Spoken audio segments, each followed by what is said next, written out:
খাদিজা জীবনে একটা ওয়াক্ত নামাজ পড়েনি, এক ওয়াক্ত নামাজ পড়েনি, একটা রোজা রাখেনি, জীবনে একদিনের জন্য পর্দায় থাকেনি। বলেন, তার পুরা জীবন আমি পড়ে দেখেছি, জীবনে কোনোদিন তিনি পর্দায় ছিলেন না।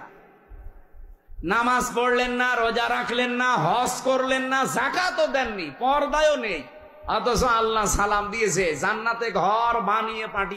এই বুতের বুত, তোরা কোন বুতে দোষী? তুই কইতে পারলে না যে খাদিরার ইন্তেকালের আগে 5 বেলার নামাজ ফরজ হয়েছিল না? তুই কইতে পারলে না খাদিজার ইন্তেকালের আগে রমজান মাসের রোজা ফরজ হয়েছিল না? তুই কইতে পারলে না খাদিজার ইন্তেকালের আগে পর্দা ফরজ হয়েছিল না? এটা না কই আজগুবি কথা কইলে লাগি। এই দামদালিটা ওই সমাজে ওয়াজের নামে চলছে।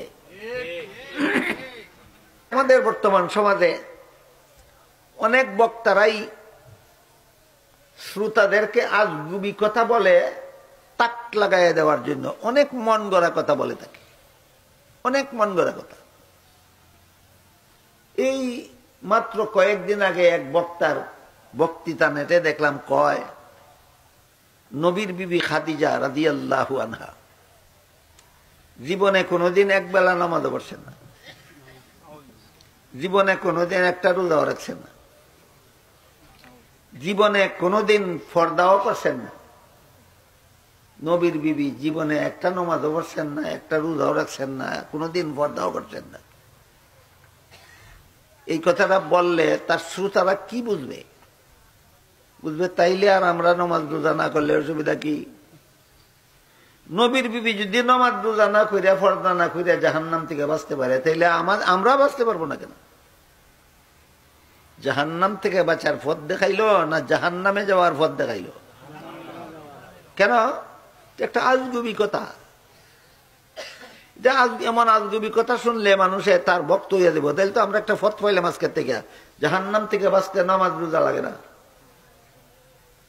এই ধরনের বক্তারও সমাজে অভাব নাই। পরে আরেক বক্তায়, তার দলের আরেক বক্তায়, তার সমর্থক আরেক বক্তায় এটারে গসা মাজা করছে। কি বক্তার বক্তৃতারে গসা মাজা করছে।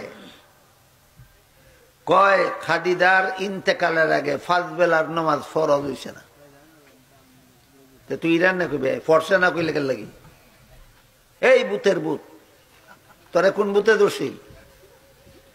তুই কইতে পারলে না যে খাদিজার ইন্তেকালের আগে 5 বেলার নামাজ ফরজ হইছিল না? তুই কইতে পারলে না খাদিজার ইন্তেকালের আগে রমজান মাসের রোজা ফরজ হইছিল না? তুই কইতে পারলে না খাদিজার ইন্তেকালের আগে পর্দা ফরজ হইছিল না? এটা না কই আজগুবি কথা কইলে কেন লাগি? এই দামদালিটা ওই সমাজে ওয়াজের নামে চলছে।